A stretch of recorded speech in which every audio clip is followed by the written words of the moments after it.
IMF کی dictation کے اوپر لوگوں کی جیبوں سے زبردستی پیسہ نکالا جا رہا ہے. انہوں نے اس ملک کے عوام کی چیخیں نکال دی ہیں. ٹیکس جب لگتا ہے تو اتنی تنخواہ اس کو کم ملتی ہے. تو یہ انہی سے ہم وصول کر رہے ہیں جو پہلے ٹیکس دینے والے ہیں. 50,000 والے پر آپ نے ٹیکس ڈال دیا جو already double digit inflation face کر رہا ہے. جو تنخواہ ہے اس میں کتنا اضافہ ہو. آپ نے جس طریقے سے عام آدمی کو، سرکاری ملازمین کو لاوارث چھوڑا ہے. اس بجٹ نے تنخواہ دار طبقے کی چیخیں نکلوا دی. ٹیکس سلیب کو آپ 35% تک لے گئے. آپ نے 25% سے ٹیکس گورنمنٹ نے بڑھا کے 35% پہ لے گئے. 50,000 جو سیلریڈ انکم والے لوگ تھے ہم نے ان کو بھی ٹارگٹ کر دیا. یہ جو بجٹ میں عوام کے اوپر قیامت ٹوٹی ہے، آج کوئی بھی طبقہ پرسکون زندگی نہیں گزار رہا.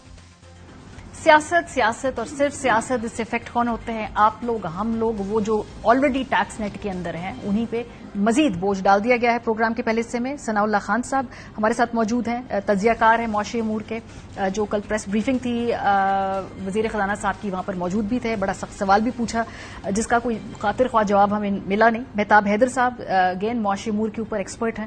شہباز رانا صاحب یہ بھی کل اس پریس کانفرنس کے اندر تھے اور میں سوالات سن رہی تھی آپ لوگوں کے. کچھ ناراضی تھی، کچھ بد دلی بھی تھی منسٹر صاحب کی. یہ شہباز صاحب کا سوال تو خیر انہیں بالکل پسند نہیں آیا. سو کوئکلی ثناء اللہ خان صاحب، آپ پہلی مرتبہ ہمارے پروگرام میں آ رہے ہیں، بہت شکریہ ہمیں جوائن کرنے کے لیے. یہ جو میں نے ابھی اتنا بڑا مرثیہ پڑھا ہے کہ جو تنخواہ دار طبقہ ہے وہ اس ملک کے اندر ٹیکس کا سب سے بڑا بوجھ اٹھائے گا. ایک ملک جس کے اندر ہنگامی حالات ہیں، پیسے ہیں نہیں، تو کیا کوئی اور آپشن نہیں ہے سوائے اس کے کہ بھئی جو ٹیکس دے رہے ہیں، تنخواہ جن کی آتی ہے، لگی بندی انکم ہے، وہ ٹیکس دیں، کیونکہ وہ ایک کنسسٹنٹ سورس آف انکم ہے، تو وہ ٹیکس دیں. دیکھیں، بدقسمتی یہ ہے کہ پاکستان کی اگر پوری ہسٹری دیکھیں نا، معین قریشی سے لے کر اور یہ اورنگزیب تک بینکرز ٹائپ لوگ ہیں، اور جس قسم کی پاکستان کا ڈیفیکلٹ انوائرمنٹ ہے، یہ دو چار کر سکتے ہیں. یہ 25 کروڑ یہاں زندہ لوگ رہتے ہیں، کوئی مردہ لوگ نہیں رہتے، یا یہ کوئی بینک نہیں ہے یا کوئی کمپنی نہیں ہے.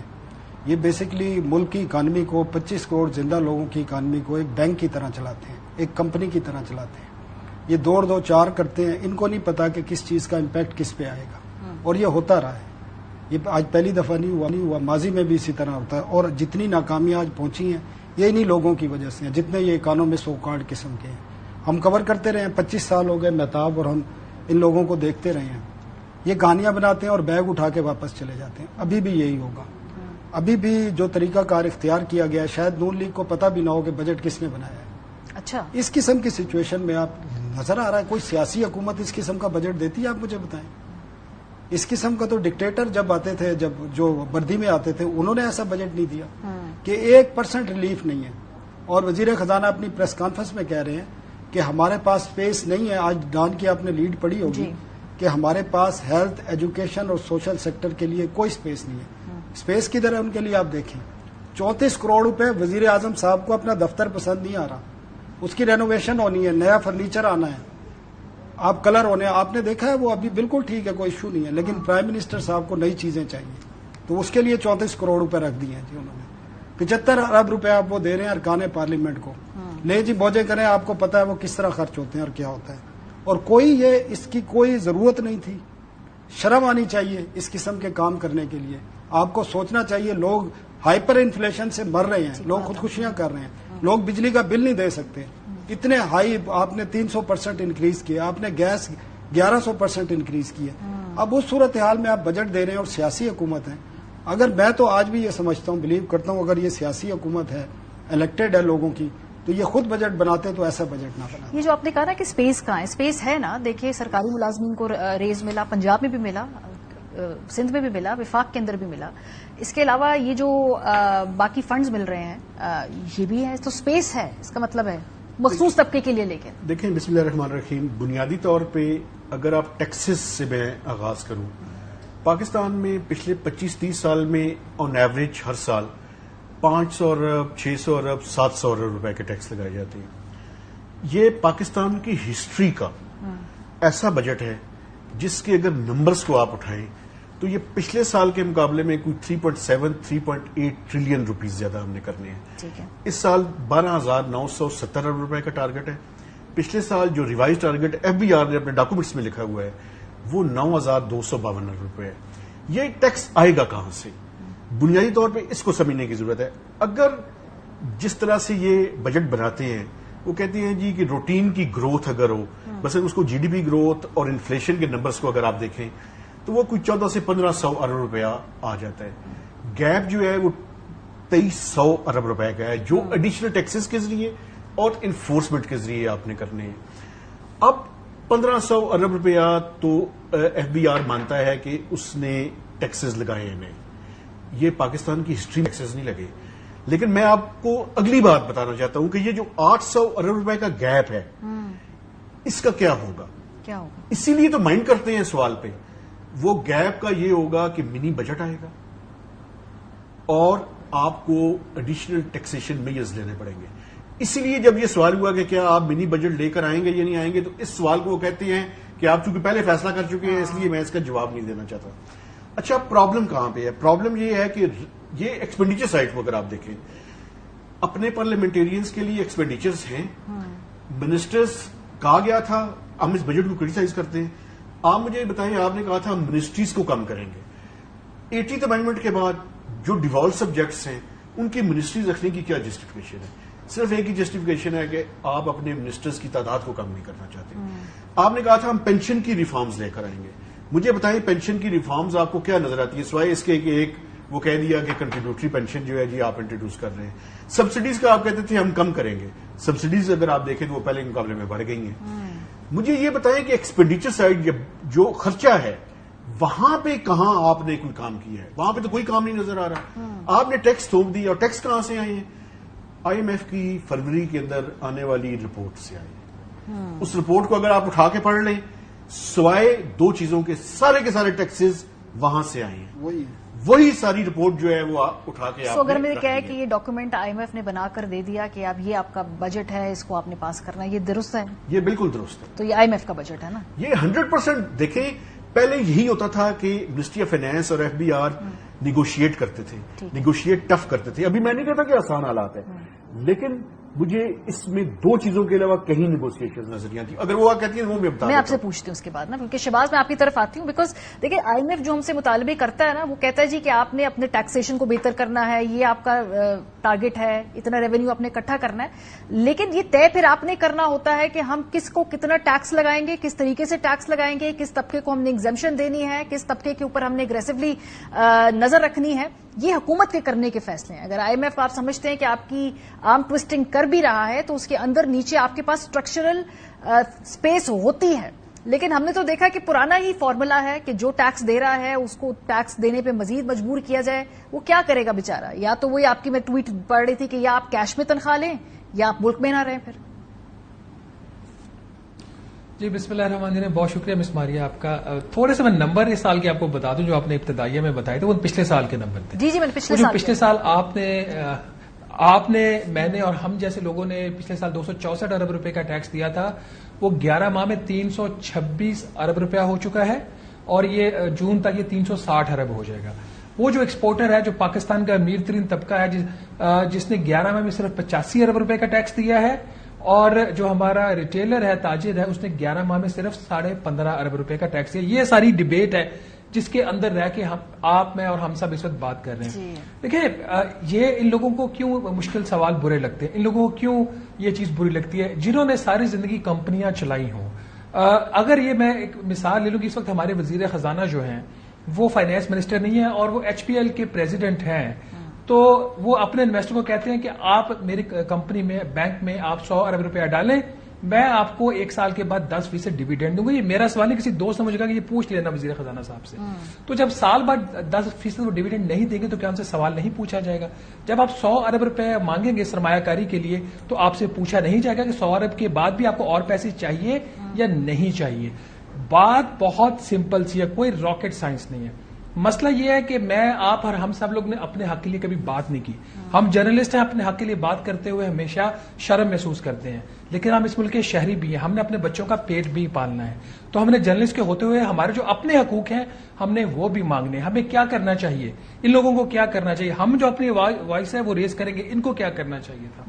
انہوں نے جو 1400 ارب روپے کا ترقیاتی بجٹ دیا جس کی کوئی سینس نہیں بنتی, وہ ترقیاتی بجٹ جو اسپیشل انویسٹمنٹ فیسیلیٹیشن کونسل اور نیشنل اکنامک کونسل کے اپنے فیصلوں کے خلاف ہے. وہ اگر 1400 ارب روپیہ نہ ہوتا, وہ اگر 1000 ارب روپیہ ہوتا تو نہ دودھ کے اوپر ٹیکس لگتا, نہ سیلڈ کلاس کے اوپر ٹیکس لگتا اضافی, نہ کتابوں پہ لگتا, نہ اسٹیشنری پہ لگتا.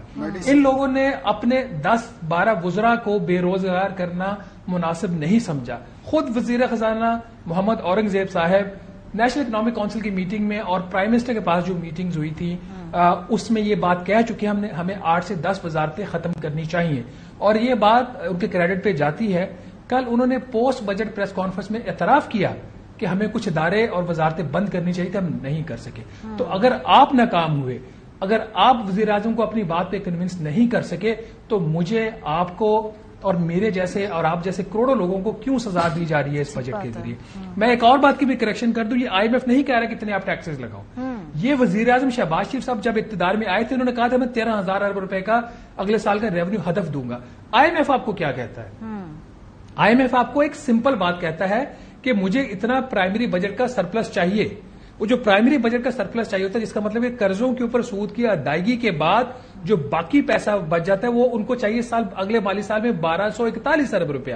تو وہ جو 1241 ارب روپیہ آپ نے شو کرنا ہے, وہ اب یا تو خرچہ کم کر کے بھی شو کر سکتے ہیں یا نئے ٹیکسز لگا کے بھی شو کر سکتے ہیں. وہ تو آپ کر نہیں سکے. کیوں؟ کیونکہ سیلڈ کلاس ہے جس کی آواز کوئی نہیں ہے, جس کو سننے والا کوئی نہیں, آپ اس کو اور مارتے جاؤ گے. آپ نے سٹارٹ میں پرائم منسٹر کے جو اور ان کے باقی جو ہمارے حکمران ہیں اب جو پہلے اپوزیشن میں تھے, ان کے اپنے سارٹ سنوائے. نہ مجھے وزیر اعظم شہباز شریف سے امید ہے, نہ مجھے اب وزیر خزانہ جو ہے ہمارے اورنگزیب صاحب ان سے امید ہے. ایک جو پولیٹیکل پارٹی اور اس کے جو سربراہ ہیں جو اس وقت سیلڈ کلاس کو بچا سکتے ہیں, اگر وہ جنوینلی سمجھتے ہیں کہ وہ عام آدمی کی پارٹی ہے, وہ پاکستان پیپلز پارٹی ہے. آج جو اتحادی حکومت ہے, اگر اس میں پاکستان پیپلز پارٹی ووٹ نہیں دیتی, جو آپ کہہ بھی رہتی ہے ڈرامہ کر رہے ہیں یا واقعی یہ جنوینلی فیل کر رہے ہیں, اگر پاکستان پیپلز پارٹی ووٹ نہیں کرتی بجٹ کے لیے, جب تک یہ سیلڈ کلاس کی ٹیکسیشن ریورس نہیں ہوتی, تب تک میں نہیں مانوں گا, کوئی بھی شاید نہ مانے کہ پیپلز پارٹی واقعی جینوئنلی اپوز کر رہی ہے بجٹ کو. مسئلہ یہ نہیں ہے کہ میں اپنے لیے کوئی یا آپ کے لیے کسی اور کے لیے یہاں پہ کوئی رعایت مانگ رہا ہوں. میں یہ کہہ رہا ہوں کہ میرے اوپر جو ٹیکس ہے, آپ سب کے اوپر جو ٹیکس ہے, وہ اب اتنا زیادہ ہو گیا ہے کہ ہم پہلے ہی دوسروں کا بوجھ اٹھا رہے ہیں. ہم پہلے ہی جو 8 سے 10 وفاقی وزراء نے بے روزگار ہونا تھا, 8 سے 10 فیڈرل سیکرٹریز نے بے روزگار ہونا تھا, ان کی ڈویژن کی, ان کی سربراہی چلی جانی تھی. میں اب اس کی قیمت ادا کرنے کو تیار نہیں ہوں. یہ اپنے راستے خود ڈھونڈیں. Very well summed up Shahbaz Rana, جو آپ نے آخر میں یہ بات کی ہے نا کہ چند لوگوں کا آرام نہ جائے, اس کے لیے جو ہے یہ ہم سب قیمتیں یہاں پہ ہمیں ادا کرنی پڑ رہی ہیں. لیکن یہ پیپلز پارٹی والی جو بات کی ہے انہوں نے, ثنا صاحب, پیپلز پارٹی تو ووٹ دے دے گی نا. وہ تو ان کو جب ابھی میری بات بھی نہیں وقائی صاحب سے اگلے پروگرام کے سیگمنٹ ہم بتائیں گے بھی, ان کے لیے کچھ ٹرانسفر پوسٹنگ کا معاملہ ہے, کچھ PSDB کا معاملہ ہے, اس کے علاوہ جو کچھ پوزیشنز چاہیے ان کو کمیٹیوں کے اندر, وہ معاملہ ہے.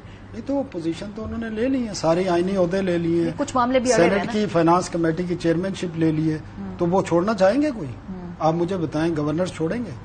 جو چیئرمین سینٹ انہوں نے لیا وہ چھوڑیں گے؟ پریزیڈنسی چھوڑیں گے؟ کبھی نہیں چھوڑیں گے. تو آپ شہباز صاحب کی اس امید, آپ کو بھی ان کو تھوڑی سی امید ہے؟ امید دیکھیں, پیپلز پارٹی سے کوشش وہ کر رہے ہیں, اور آج انہوں نے کہا بھی ہے سلیم مانڈوی والا نے کہ ہم جب تک ہماری باتیں نہیں مانی جائیں گی ہم ووٹ نہیں دیں گے, اور ہم بجٹ پاس نہیں ہونے دیں گے. یہ فکرے گئے ہیں انہوں نے, اور امید رکھنی چاہیے کیونکہ وہ بھی سیاسی لوگ ہیں, وہ بھی سندھ سے کہیں سے بھی ووٹ لے کے تو آتے ہیں نا, تو لوگوں کو انہوں نے بھی فیس کرنا ہے. اور آج انہوں نے 30% انکریز کی ہے سیلری سندھ کے اندر. جی, تو وہ ہے ان کے اندر کچھ نہ کچھ پوٹینشیل ہے کہ وہ سیلری انکریز کرا سکتے ہیں. یہ 13% پہ کیسے لے کے جائیں گے جو انہوں نے وعدہ کیا ہے اورنگزیب صاحب نے کہ ٹیکس جو دیکھیں, میں شہباز سے ایک تو مجھے پیپلز پارٹی سے کوئی امید نہیں ہے. آپ کو بھی نہیں ہے؟ کوئی امید نہیں ہے. وہ ہاں 2 کام کر سکتے ہیں. ایک تو جو ایکسپورٹرز کے اوپر ٹیکس بڑا ہے اس کو کم کروانے کی بھی کوشش کریں گے پریکٹیکلی, اور دوسرا ریئل اسٹیٹ پہ بھی کوشش کر سکتے ہیں. تو یہ 2 امیدیں ہیں. سیلریڈ کلاس کو کوئی امید نہیں. اور ٹریڈر پہ بھی نہیں کریں گے نا, وہ کیوں کریں؟ ٹریڈرز پہ تو PMLN خود جو ہے نا وہ خود ہی, چونکہ کانسٹیٹوئنسی ڈفرینٹ ہے نا, تو ایک تو مجھے اس پہ کوئی امید نہیں ہے. ایک میں جو ہے نا IMF والی جو بات شہباز کہہ رہے تھے, دیکھیں بنیادی طور پہ IMF کی ایک ڈائگنوسٹک رپورٹ ہے, فروری میں آئی تھی میرے پاس. اگر مجھے پتا ہوتا میں اس کی کاپی بھی لے آتا, میں آپ کو دکھا دیتا. 2 چیزیں ہیں جو انہوں نے نہیں مانی, باقی منوان مجھے تو یہ لگتا ہے کہ چیئرمین FBR چلیں فائنانس منسٹر کو نہیں لیتے ہیں, وہ 2 باتیں کون سی نہیں مانی؟ نہیں مانی. میں بتا GST کہہ رہے تھے کہ پیٹرولیم پروڈکٹس پہ 18% GST بھی لگائی. ٹھیک ہے, یہ نہیں مانی انہوں نے, صحیح, اور یا اس کو نیگوشیٹ کرنے کی کوشش کی یا کیا کیا. دوسرا جو ہے وہ بنیادی طور پہ جو سیلریڈ کے سلیبس تھے, وہ سلیبس وہ جو پروپوز کر رہے تھے وہ کہہ رہے تھے کہ آپ ان کو 4 کر دیں. اچھا, وہ سلیبس کم تو نہیں کیے لیکن وہ ایڈجسٹمنٹ جو ہے وہ اندر کر دی, اور خاص کر جو مڈل انکم ہے اس کے اوپر جو ہے وہ سارا برڈن جو ہے وہ آپ نے شفٹ کر دیا. صحیح ہے. باقی ساری باتیں 100% مانی. سو یہ IMF کا بجٹ ہے. اس کے بعد کیا IMF کے لیے جو اگلی قسط ہے, جو اس سے اگلا مرحلہ, کیا وہ آسان ہو جائے گا پاکستان کے لیے؟ عمومی طور پہ تو لگتا ہے کہ ایسا ہی ہوگا. بہت شکریہ آپ تینوں حضرات کا. بریک پہ جائیں گے, جب واپس آئیں گے نیر بخاری صاحب ہمارے ساتھ موجود ہوں گے.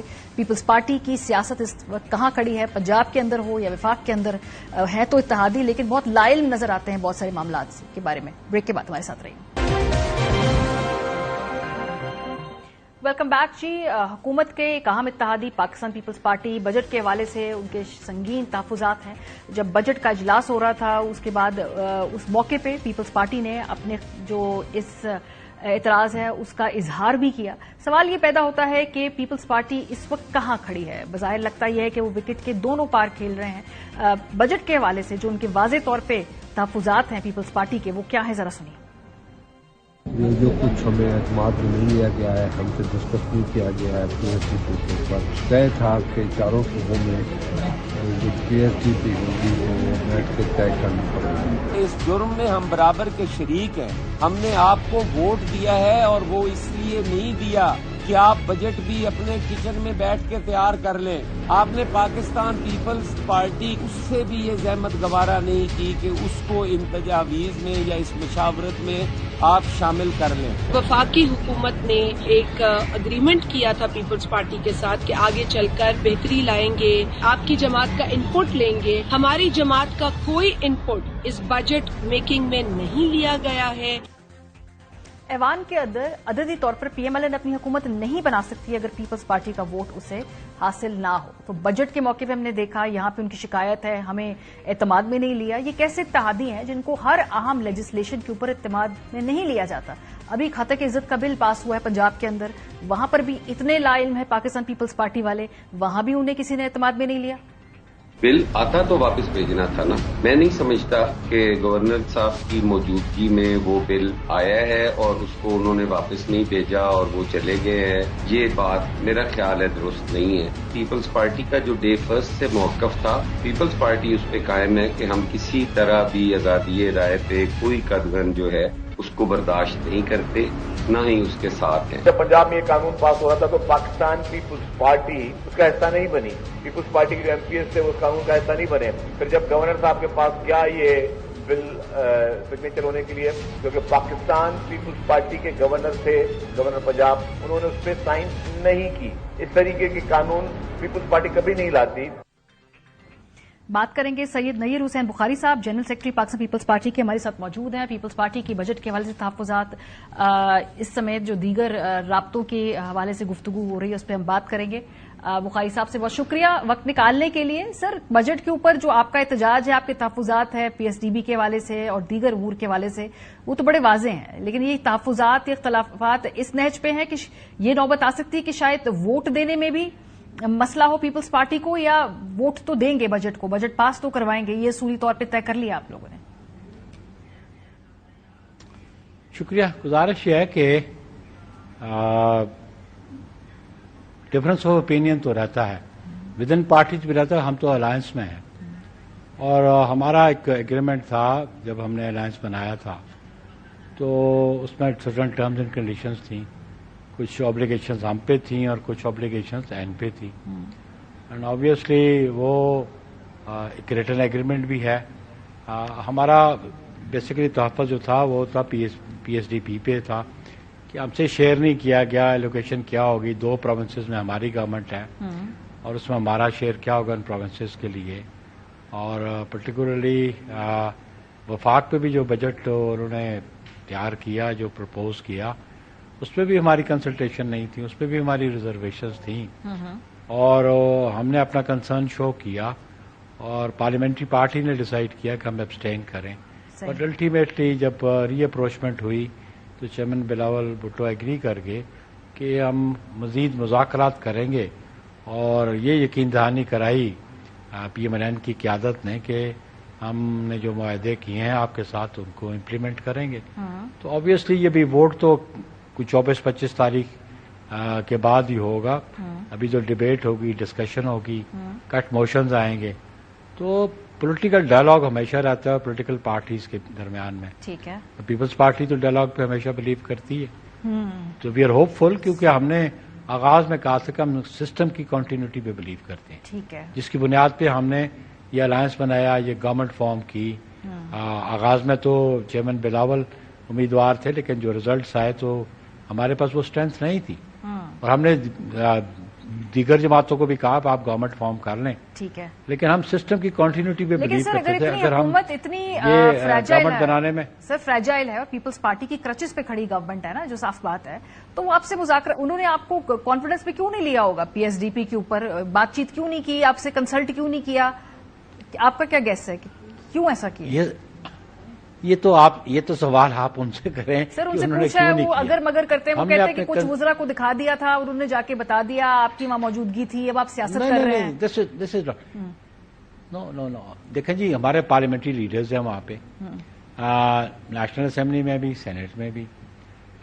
گو ہم کیبنٹ کا حصہ نہیں ہے، لیکن ان کی گورنمنٹ کا انحصار ہماری سپورٹ پہ ڈیپینڈ کرتا ہے، اور اگر وہ ہمیں نیگلیکٹ کریں گے تو الٹیمیٹلی وہ گورنمنٹ قائم نہیں رکھ سکیں گے. تو ہم نے ان کو کہا کہ آپ نے جو معاہدے کیے، جیسے simply P S D P نہیں، اس کے علاوہ جو اور آفیسز ہیں، جو ڈیولپمنٹ سکیمز ہیں، جو ڈیولپمنٹ بورڈز ہیں، یا اور اٹانومس باڈیز میں ریپرزنٹیشن ہے، یہ بہت سارے معاملات ہیں. لا آفسرز کی اپوائنٹمنٹ ہے، یہ سارے معاملات ہیں. اور اس کے لیے پاکستان پیپلز پارٹی نے کمیٹیز کانسٹیٹیوٹ کی ہوئی ہیں. کہ پی کے لیے ہماری علیحدہ کمیٹی ہے، سندھ کے لیے علیحدہ کمیٹی ہے، پنجاب کے لیے ہماری علیحدہ کمیٹی جو ممبر آف پارلیمنٹ پر مشتمل ہے. مثلا خورشید شاہ صاحب اور نوید قمر وہاں پہ موجود ہیں نیشنل اسمبلی میں، جو کمیٹی پنجاب سے نیگوشیٹ کرتی ہے. چیئرمین بلاول خود وہاں موجود ہیں، تو ان سے رجوع کیا جا سکتا تھا. تو اس میں اگر رجوع نہیں کیا تو ہم نے تو اپنا کنسرن کنوے کیا، اور ہوپ فلی ہم سمجھتے ہیں کہ یہ احساس ہو گیا ہوگا پی ایم ایل این کو، اور وہ ہمارے جو کنسرنز ہیں ان کو ریڈریس کریں گے. سر گیلانی صاحب کی میں اسٹیٹمنٹ پڑھ رہی تھی، وہ کہہ رہے تھے کہ پنجاب میں بھی ہمیں اسپیس چاہیے. پنجاب میں کس طرح کی اسپیس چاہیے وہاں پہ؟ کیا وہ پوسٹنگ ٹرانسفر یہی معاملات؟ آغاز میں یہ بھی طے ہوا تھا کہ پاکستان پیپلز پارٹی، بھلا ہمارے پاس وہ نمبر آف ممبرز نہیں ہے پروونشل اسمبلی میں، پیپلز پارٹی ایگزسٹ تو کرتی ہے. ہمارے کینڈیڈیٹس فیلڈ ہوئے تھے. اگر ان کے apart from members ticket holders کو ان کو اگر ڈیولپمنٹ فنڈز ملتے ہیں تو پیپلز پارٹی کے ممبرز کو بھی انٹائٹلمنٹ ہے ان کو بھی ڈیولپمنٹ فنڈز ملنے چاہیے. اگر وہ کسی ڈیولپمنٹ بورڈ کے ممبر ہیں تو پیپلز پارٹی کے لوگ بھی ڈیولپمنٹ بورڈ کے ممبر ہونے چاہیے. تو اسپیس تو یہی ہے نا کہ جو واپڈا کے بورڈز ہیں، اس قسم کے ڈسکوز کے بورڈز ہیں، اس میں پیپلز پارٹی تو واش آؤٹ تو نہیں ہوگی. بھلا ہم سیٹیں اتنی جو ہم سمجھتے تھے، جو رزلٹ آپ کے سامنے ہے، وہ بائی ڈیزائن بھی ہم سمجھتے ہیں کہ بہت پہلے سے یہ پیپلز پارٹی کے ساتھ رویہ رکھا گیا کہ پیپلز پارٹی کو ایلیمنیٹ کیا جائے پنجاب سے، لیکن پیپلز پارٹی اس طرح ایلیمنیٹ نہیں ہوگی. ٹھیک ہے. تو ہم اگر ان کے ساتھ گورنمنٹ میں ہیں تو اگر ہمارے بندے نگلیکٹڈ ہوں پنجاب میں بھی، تو وہ پھر نیکسٹ ٹائم وہ کس طرح ہمیں پارلیمنٹری پارٹی میں بیٹھ کے ہمیں کہیں گے جی آپ ان کے ساتھ ٹھیک ہے. بخاری صاحب بیسیکلی جو یہ ٹالرنس چاہیے، جی جو ڈیولپمنٹ فنڈز ہیں یہ معاملہ طے ہو جائے، جو مختلف بورڈز کے آپ کے ساتھ اپوائنٹمنٹس کی پرومس ہوا ہے وہ ہو جائے، اس کے علاوہ کمیٹیز کے حوالے سے جو بھی آپ کی گریونسز ہیں ان کو ایڈریس کر لیا جائے، تو آپ ووٹ ڈال دیں گے بجٹ کے حق میں. اوبیسلی دیکھیں جی، ہم تو سسٹم کی کنٹینیوٹی میں بلیو کرتے ہیں نا. ہم نہیں چاہتے کہ سسٹم ڈی ریل ہو. ٹھیک ہے. اس کے لیے پیپلز پارٹی نے سسٹم کے لیے بڑی قربانی دی ہے. ہم قطعاً نہیں چاہیں گے کہ جو ڈیموکریٹک پروسیس ہے وہ ملک سے ختم ہو. صحیح. سر ڈیموکریٹک پروسیس ہے کہ سر عمران خان صاحب کی وہ جو یہ عمران خان صاحب کو چونکہ فائدہ ہوگا اگر آپ دونوں اس سسٹم کو اس طرح نہیں چلائیں گے، تو یہ بھی ایک مشترکہ چیز آپ کو جوڑے ہوئے ہے اپوزیشن کے خلاف. دیکھیے اپوزیشن تو پارلیمانی نظام میں اپوزیشن تو ہوتی ہے، اور آبویسلی عمران خان نے ابھی ایک میچور اسٹیٹمنٹ میں سمجھتا ہوں ان کی جانب سے آئی کہ ہم نیگوشیٹ کرنے کو تیار ہے. Thank God. پالیٹکس میں ڈائلاگ بہت ضروری ہے، اور میچور پالیٹیشین وہی ہے جو ڈائلاگ کرتا ہے، ڈائلاگ پہ بلیو کرتا ہے، بھلا ریزلٹس کچھ بھی ہوں، لیکن آپ آغاز ہی نہ کریں مذاکرات کا، اور ایشوز کو کس نے ریزالو کرنا ہے؟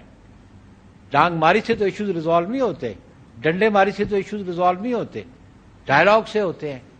تو ڈائلاگ تو پولیٹیکل پارٹیز کے درمیان ہونا چاہیے، اور پرٹیکولرلی پاکستان کے جو ایشوز ہیں اس میں پولیٹیشنز نے اگر ایشوز کو ریزالو کرنا ہے تو بیٹھ کے ریزالو کریں گے نا، سجیشنز آئیں گی، کوئی آؤٹ کم آئے گا اس میں سے۔ آج ملاقات بھی ہوئی ہے شہباز صاحب کی، ملاقات کل ہوئی مولانا فضل الرحمان صاحب سے، آپ کو کتنے کانفیڈنٹ ہے آپ لوگ کہ مولانا صاحب کو آپ لوگ منا لیں گے؟ کیونکہ تحریک انصاف بھی ان سے گفتگو کر رہی ہے، آپ لوگ بھی گفتگو کر رہے ہیں، کیا کتنا آپ کو پر اعتماد ہے کہ وہ اپوزیشن میں جا کے خان صاحب کے ساتھ ہاتھ نہیں ملا لیں گے؟ دیکھیے جی، سیاست میں مستقل دوستیاں نہیں ہوتی اور مستقل مخالفتیں بھی نہیں ہوتی۔ مولانا صاحب کے ساتھ میری جماعت کا، میری قیادت کا بہت اچھا مراسم رہے ہیں، جناب آصف علی زرداری کے ذاتی دوستوں میں بھی ہیں۔ سیاست میں بالکل ڈفرینس آف اوپینین ہوتا ہے۔ گلا ان کو پاکستان پیپلز پارٹی سے نہیں ہے، کیونکہ پی ڈی ایم کی سربراہ وہ تھے اور پی ڈی ایم کے ایشوز وہ بہتر سمجھتے ہیں، اور ناراضگی ان کی اے پی ایم رہنے سے تھی اگر تو وہ پرائم منسٹر شہباز شریف صاحب ان کو منانے گئے، ان سے بات کی، لیکن ایشوز پہ ضرور بات ہونی چاہیے، اور مولانا ایک میچور پولیٹیشین ہے، انشاءاللہ وہ جو پازیٹیو ایسپیکٹس نکلیں گے ڈائلاگ کے اس پہ ضرور عمل کریں گے۔ اچھا، آج محسن نقوی صاحب کی بھی ملاقات ہوئی صدر آصف علی زرداری صاحب سے، یہ بھی ملاقاتیں ہو رہی ہیں، کوئی خاص ایجنڈا تھا کیا محسن نقوی صاحب مولانا صاحب سے بھی مل رہے ہیں، پھر اس کے بعد آصف علی زرداری صاحب سے بھی مل رہے ہیں، تو یہ بڑے کوئی ایک پیٹرن ہے، تو اس کو کیا کچھ سمجھا جائے کہ کوئی ملاقات، کوئی رابطہ کاری کا کام ہو رہا ہے؟ یہ کوئی غیر معمولی بات تو نہیں ہے، پولیٹیشین سے کیبنٹ کے ممبر ہیں، تو یہ کوئی ایکسٹرا آرڈنری بات تو نہیں، اور میں سمجھتا ہوں کہ ایک روٹین کی بات ہے، وہ کیبنٹ کے ممبر ہیں، وہ پریزیڈنٹ ہیں، وہ ریاست کو ریپرزینٹ کرتے ہیں، تو بالکل وہ پولیٹیکل لیڈرز بھی ہیں، پولیٹیکل پارٹی کو ہیڈ کرتے رہے ہیں، تو اس لیے ان کے ساتھ مشاورت کرنے میں یا ان سے کچھ گائیڈنس لینے میں تو کوئی حرج نہیں ہے، اور میں سمجھتا ہوں کہ ملک میں اگر پولیٹیکل اسٹیبلٹی لانی ہے تو مذاکرات بھی رہنے چاہیے اور ملاقاتیں بھی رہنی چاہیے۔ بخاری صاحب، حتیٰ کہ عزت بل پاس ہو گیا، آپ کی گورنر نے سائن نہیں کیا، آپ کے جو پیپلز پارٹی کے ممبران تھے وہ ایوان میں موجود نہیں تھے، وہ بل پاس ہو گیا، وہ چیلنج تو ہوگا، لیکن پیپلز پارٹی کی طرف سے بڑی ایک لوک وارم سا رسپانس ہے۔ میں نے بلاول بھٹو زرداری صاحب نے اس کے اوپر کھل کے اسٹیٹمنٹ نہیں دی، آپ کی تو بڑا اس حوالے سے سخت موقف رہا ہے۔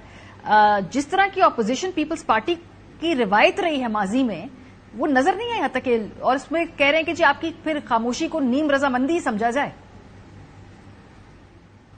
وائی ڈو یو ایکسپیکٹ کہ جو باقی لوگ جس طرح اپنا کنسرن شو کر رہے ہیں اسی پیٹرن پہ ہم بھی شو کریں؟ ٹھیک ہے، بلا شبہ ہم فریڈم ایکسپریشن پہ بلیو کرتے ہیں، لیکن آپ یہ دیکھیں کہ بے لگام آزادی بھی تو ٹھیک نہیں، ٹھیک بات ہے، سبجیکٹ ٹو کنڈیشنلٹیز ہوتی ہے، subject to law and constitution ہوتی ہے، اور آپ دیکھیں جو سوشل میڈیا کو کنٹرول کرنے کی تو ضرورت ہے، جس قسم کی وہ مٹیریل پوسٹ ہوتا ہے وہ آپ کے سامنے ہے، کسی کی پگڑی کس طرح اچھال دی جاتی ہے، یہ کسی کو کوئی حق نہیں پہنچتا، چاہے وہ میں ہوں کہ میں کسی کی توہین کروں اور میں کسی کے بارے میں فالس پبلسٹی کروں، اگر میرے خلاف کوئی کریڈیبل انفارمیشن ہے، کوئی کرائم کمٹ کیا، بالکل اس کو چھپنا چاہیے، یا میں کسی کے خلاف ہوں تو میرے پاس مٹیریل ہونا چاہیے، میرے پاس کریڈیبل انفارمیشن ہونی چاہیے، اور کل میں سبسٹینشیٹ کر سکوں اس بات کو، تو بے راروی تو نہیں ہونی چاہیے نا۔ آپ نے دیکھا سوشل میڈیا پہ کتنی بے راروی ہے، تو اس بل کو انڈورس کر رہے ہیں، لا جو ہے اس میں صرف میں ایک بات کروں کہ بل جس طرح پاس ہوا اس طرح پاس نہیں ہونا چاہیے تھا، ٹھیک ہے، ان کو اسٹیک ہولڈرز کو آن بورڈ لینا چاہیے تھا، صحیح، اس کو کمیٹی میں ڈسکشن ہونی چاہیے تھی، اور اس میں بہت ساری ایسی پروویژنز ہیں جو آبجیکشنیبل بھی ہیں، تو اس پہ بیٹھ کے بات ہو سکتی تھی۔ تو سر اتنے اگریسولی آپ حکومت کو پش کرنا جیسے بجٹ کہ ہر بندے کو آزادی ہو، نہیں سر، میں یہ نہیں سمجھتی جیسے بجٹ کے اوپر آپ کا ایکسٹریم رد عمل نظر آئی آپ کی اگریسو اپوزیشن، نظر آیا آپ کے اگریسو جو تحفظات تھے، حتیٰ کہ عزت بل کے اوپر نہ پنجاب کے اندر نظر آیا نہ وفاق کے اندر وہ تشویش نظر آئی پیپلز پارٹی کی۔ دیکھیں نا جی، مطلب ہے کہ we should not be clubbed with certain organisations, یا کوئی ہم تو اپنا پوائنٹ آف ویو لے کے آ رہے ہیں. ہمارے پارلیمنٹری لیڈر نے کہا ہمیں آن بورڈ نہیں لیا گیا. ٹھیک ہے. اگر ہماری اسٹرینتھ کے بغیر بھی وہ پاس کر سکتے تھے, ہماری پریزنس بھی وہاں پہ نہیں تھی. گورنر نے ڈے 1 کہہ دیا کہ جی میں اس بل پہ ایگری نہیں کرتا. انڈر دی کانسٹیٹیوشن وہ ریفر بیک کرتے, کیا نہیں اور نا, اگر وہ دوبارہ پاس کر کے بھیجتے تو نہ بھی سائن کرتے. ریفر بیک کیا نہیں نا, پرابلم یہ ابراڈ گئے نہیں, وہ جب ابراڈ گئے تو پیچھے سے ایکٹنگ گورنر نے سائن کر دیا. سر اعتراض لگا کے واپس بھیج جاتے, پھر ابراڈ چلے جاتے نا. انہوں نے سائن کر کے واپس بھی نہیں کیا نا, وہ اعتراض لگا کے واپس بھی نہیں کیا, وہ پڑا رہا. Governor can not have a dictation from the organizations. Governor کی اپنی رسپانسبلٹیز ہے, اس کو پتا ہے کہ اس وقت اس نے کیا کام کرنا ہے.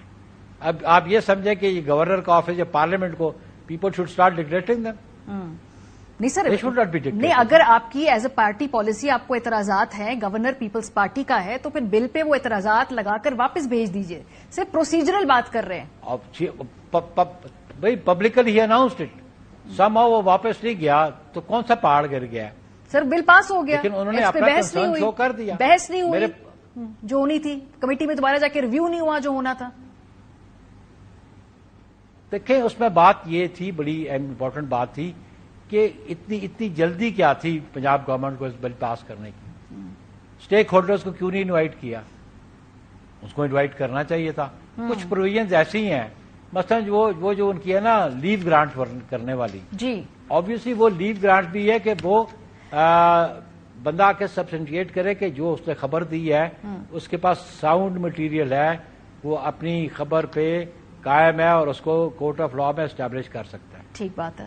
لیکن آپ یہ بھی دیکھیں نا کہ آپ کل آپ کے خلاف دیکھیں نا, جب کسی کے خلاف خبر آتی ہے تو 2 کالم کی آتی ہے, تردید آتی ہے تو 2 لائنوں کی آتی ہے. ٹھیک بات. وہ جو ڈیمیج کاز ہو جاتا ہے کسی پرسنالٹی کو, اس کے لیے ریڈریس کیا ہے؟ بخاری صاحب یہ جو آپ لاس تو پہلے بھی تھے. جی یہ وہی ہوتا سر, آپ مجھ سے بہتر پارلیمانی نظام کو سمجھتے ہیں. یہ بل واپس جاتا ہے, اعتراض لگ کے حکومت پہ پریشر پڑتا, پیپلز پارٹی وہاں پر اگریسو پالیٹکس کرتی, اور پھر یہ اعتراضات شاید آپ لوگوں کے دور ہو جاتے ہیں. آپ لوگوں نے نہیں کیا, وہ ایزی واک اوور دے دیا انہیں.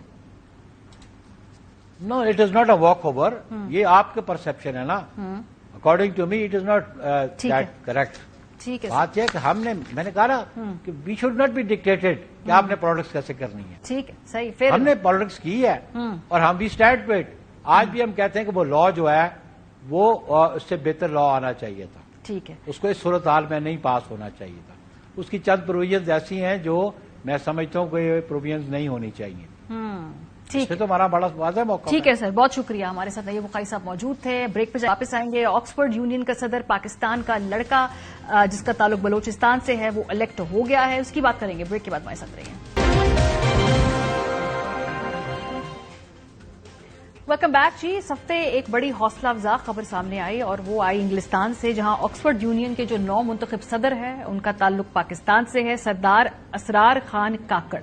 سردار اسرار خان کاکڑ کون ہے اور یہ آکسفورڈ یونین کے صدر کا عہدہ کیا ہوتا ہے, کوئکلی آپ کو بتاتے ہیں. آکسفورڈ یونین کے جو حالیہ انتخابات ہیں اس میں بلوچستان کے علاقے کلا عبداللہ سے تعلق رکھنے والے اسرار خان کاکڑ نئے صدر منتخب ہو گئے ہیں.